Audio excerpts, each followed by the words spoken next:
Today we're going to talk a little bit about location of accidents, how that may impact, if at all, your right to receive workers' compensation benefits. So the way I wanted to start this was basically saying that there's historically old case law that basically talks about the control of the employer over the employee. And once that control has been acquired, then if you then get injured, it's now covered by workers' compensation. Specifically, the example that's pretty easy to see is if you worked for a store that's inside a mall and you park generically anywhere in the parking lot, while you're walking in, you either slip and fall or hurt yourself or, get hit by a car in a parking lot, whatever, that actually would not be covered by workers' compensation. And the reason for that is because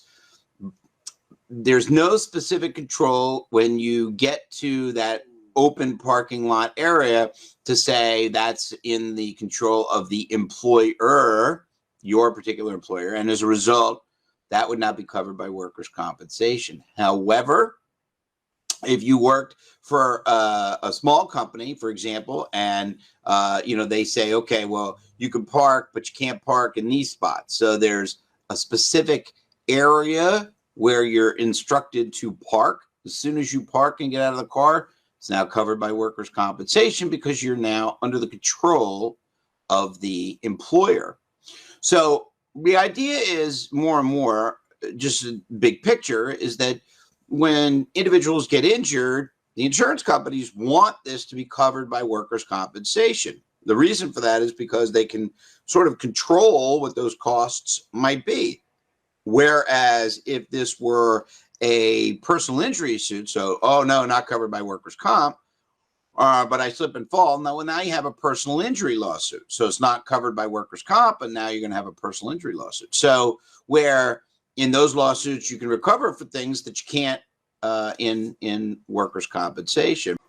So those would not necessarily be covered. I mean, if again, just so that we're clear, if there's no specific spot to get covered or told to park, then you'd not be covered.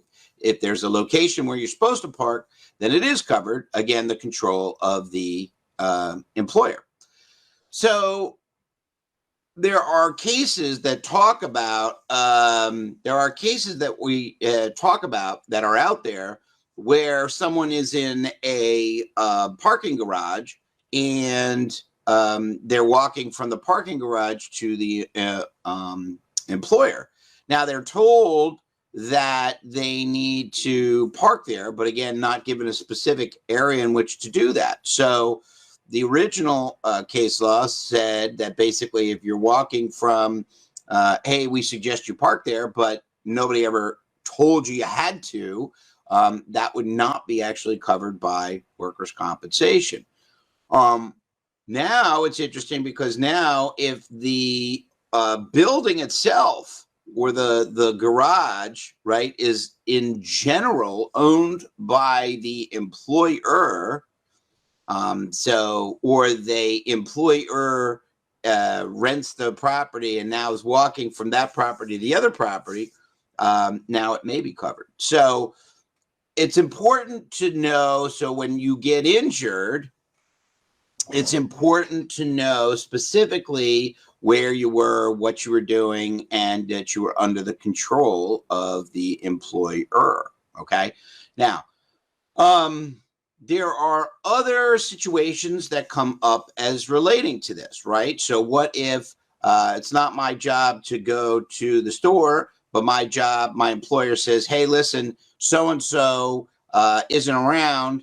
Can you run to the store? Well, now you've been given an assignment, or you're on what they would potentially call a special mission. And as a result, even though that's not your job, it would be covered by workers' compensation. Okay. Now, here's where, and it is a little tricky, Lisa, but here's where it really gets a little tricky. So there's a case It's called Jump versus, I think it's Ventnor, but I forget that. But I know the case is called Jump.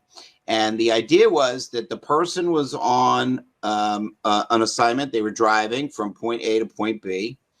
And as they were driving back from, headed back to the job, they stopped at the post office to mail some personal items.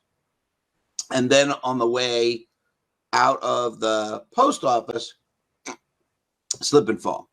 So that was determined by the New Jersey Supreme Court not to be covered by workers' compensation. And the theory there was that although the person was big picture on an assignment from the job, that they at that moment in time had deviated from their job assignment.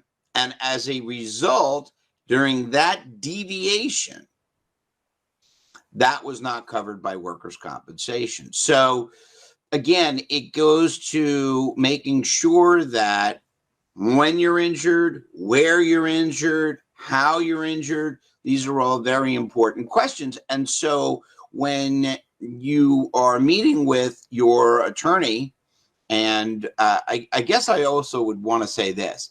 I have heard, not too far in the past, but recently, that a couple of clients had indicated that when they originally had gotten injured, that they were actually only seen or communicated with a paralegal, that they had actually not yet even met their lawyer. Now, I mean, everybody does it different. Everybody practices different. So I'm certainly not going to comment on the way that other people do their business. To me, in my opinion, I would never, ever have a new client in a situation where they are not meeting with their lawyer. It's your opportunity, and by your, I mean my opportunity, first of all, to know all of these little details and all of the knowing what questions to ask, and knowing it's not just, oh yeah, I was at work and I got hurt, but there are all these little pieces that the paralegal may or may not even know to ask. You slipped. Where did you slip? Oh, do you know who owns that? Oh, that's not owned by the employer. Who's in charge of cleaning that up? Oh, ABC company comes in and cleans up. Oh, okay. Well, so now the lawyer just figured out that not only do you have a workers' comp case, but you also have a potential third party or personal injury lawsuit against the ABC company that comes in and cleans up. So those are very important details.